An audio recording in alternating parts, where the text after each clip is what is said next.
লোকে বলে সময়ের সাথে নাকি নিজেকে চেঞ্জ করে নিতে হয়, যেটা বোঝেনি নোকিয়া তার সঙ্গে সঙ্গে আরেকটি মোবাইল কোম্পানি যেটা হলো ওপো বোঝেনি যে সময়ের সঙ্গে সঙ্গে নিজেকে চেঞ্জ করে না নিলে কিন্তু বিভিন্ন রকমের সমস্যা হতে পারে।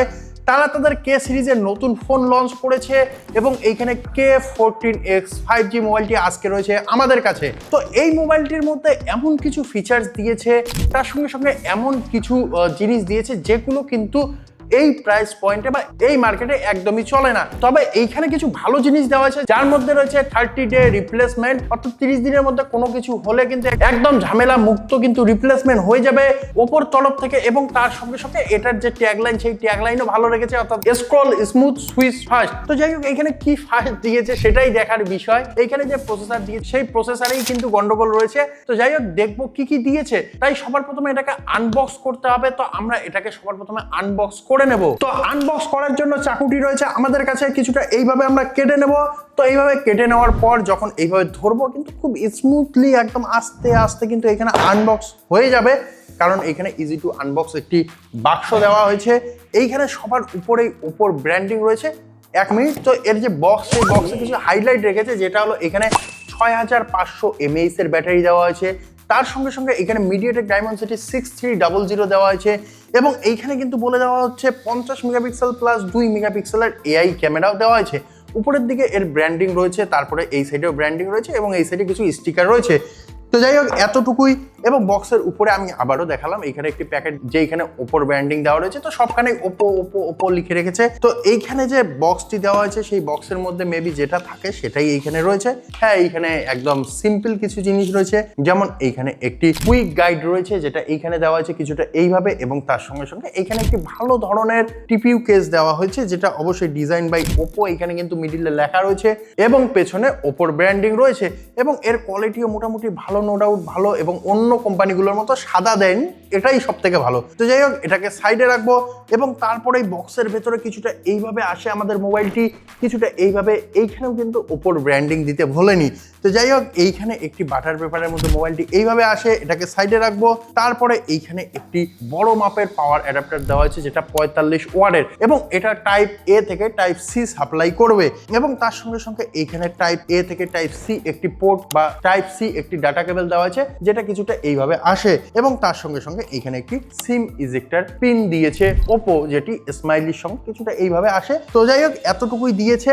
এখন চলে আসবো আমাদের মেন মোবাইলে। এইভাবে আসে, এটাকে যদি আমরা বের করে নিই তাহলে কিছুটা এইরকম দেখায়। এইখানে যে মোবাইলটি, এই মোবাইলটির দুইটি কালার ভেরিয়েন্ট আসে মার্কেটের মধ্যে, একটি হলো আইস ব্লু আর একটি হলো পিজন ভায়োলেন্ট। তো আমাদের কাছে পিজন ভায়োলেন্ট কালারটি রয়েছে। তো কিছুটা এইভাবে আসে মোবাইলটি, যেটার খুবই কম্প্যাক্ট একটি মোবাইল, অবশ্যই খুবই কম্প্যাক্ট, একদম বড় মাপের দেয়নি, মোটামুটি মিডিয়াম সাইজের একটি ফোন দিয়েছে।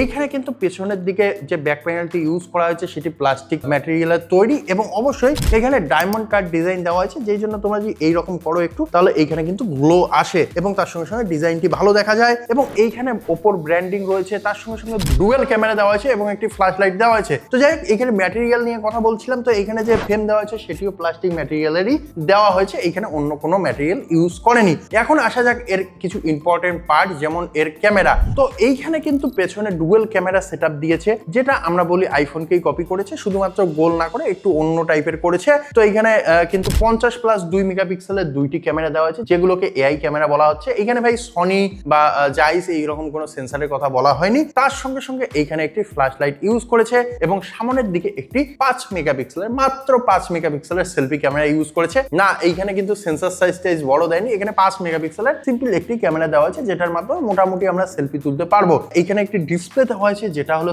6.75 ইঞ্চের ডিসপ্লে, যেটা অবশ্যই একটি 5 হোল ডিসপ্লে। এর মাঝখানে কিছুটা এইভাবে প্লেস করেছে ওপো। তো যাই হোক, যেহেতু ডিসপ্লের কথা বললাম, তো ডিসপ্লেতেই আসা যাক। তো এইখানে যে 6.75 ইঞ্চের ডিসপ্লে দেওয়া আছে, এই ডিসপ্লেটা কিন্তু 90.6% জায়গা জুড়ে রয়েছে, অর্থাৎ এখানে বেজেল তোমরা দেখতেই পারবে, বেজেল কিন্তু খুব ঠিক নয়, এখানে একটু মোটা টাইপের বেজেল দেওয়া হয়েছে। তার সঙ্গে সঙ্গে এই যে ডিসপ্লেটি দেওয়া আছে, এই ডিসপ্লেটি একটি এইচডি প্লাস এলসিডি ডিসপ্লে এবং অবশ্যই এই ডিসপ্লেটি রেজুলেশন 1570 1270x720 পিক্সেল রাখা হয়েছে। তার সঙ্গে সঙ্গে এইখানে কিন্তু 120,000 হাই রিফ্রেশ রেট রাখা হয়েছে, নর্মাল নিট পিক ব্রাইটনেস 700 রাখা হয়েছে এবং অবশ্যই HBM 1125 নিট পিক ব্রাইটনেস রাখা আছে, যেই জন্য অনেকটাই ব্রাইট ডে লাইটের মধ্যে মোটামুটি ইউজ করা যায়। এবং অবশ্যই ডিসপ্লেটিকে রক্ষা করার জন্য এইখানে কর্নিং গরিলা গ্লাস 7i এর সাপোর্টও দেওয়া হয়েছে। তো যাই হোক, ডিসপ্লের দিকটা চলে গেল, এখন আসা যাক এর প্রসেসর। তো এইখানে কিন্তু সব থেকে ঘাটিয়া জিনিস যেটা করেছে সেটা হলো এর প্রসেসর, কারণ এইখানে মিডিয়াটেক ডায়মেনসিটি 6300 দিয়েছে, যেখানে অন্য কোম্পানি 10,000 টাকায় 6400 দিচ্ছে, সেখানে 6300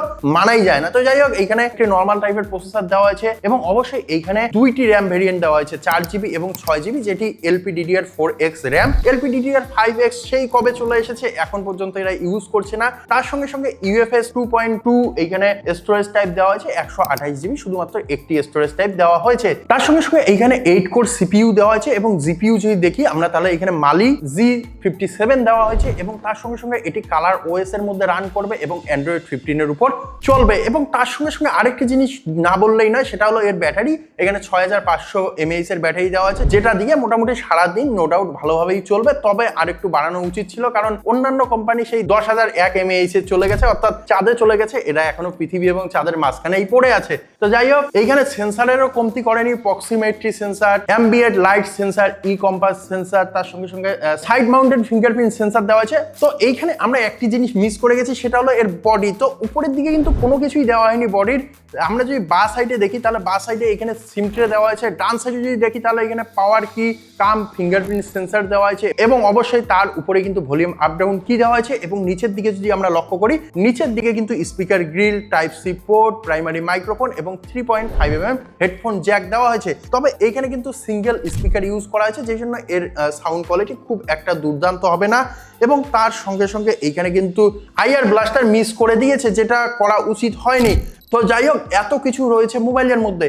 তো তোমরা যারা বেস্ট মোবাইল খুঁজছো, ভাবছো যে এটাই বেস্ট মোবাইল হবে, তো আমি বলবো না, এই বাজেটের মধ্যে এই মোবাইলটি কোনো মতেই বেস্ট মোবাইল নয়। কারণ এর মধ্যে অনেক কিছুই মিস্টেক করা হয়েছে, যেমন ইন ডিসপ্লে ফিঙ্গারপ্রিন্ট সেন্সার দেওয়া হয়নি, ভালো মাপের স্টোরেজ দেওয়া হয়নি, ভালো মানের র্যাম দেওয়া হয়নি, ভালো মানের প্রসেসর দেওয়া হয়নি, ভালো মানের ক্যামেরা দেওয়া হয়নি, ডিসপ্লে দেওয়া হয়নি, না দিয়ে কিন্তু দাম রেখেছে 15 থেকে 17,000 টাকা। কে নেবে ভাই এত দাম দিয়ে? এই প্রাইস রেঞ্জের মধ্যে অনেক কোম্পানি রয়েছে, ভালো ভালো অপশন দেবে তোমাদের, সেই কোম্পানিগুলোর দিকে যাও। এবং এই প্রাইস রেঞ্জের মধ্যে কোন মোবাইলটি ভালো, সেই ভিডিওটি দেখার জন্য আমাদের চ্যানেলটিকে সাবস্ক্রাইব করো, তাহলেই তোমরা সমস্ত আপডেট সবার আগে পেয়ে যাবে। তো যাই হোক, আজকের ভিডিও এখানেই শেষ করছি, দেখা হবে পরবর্তী ভিডিওতে। জয় হিন্দ।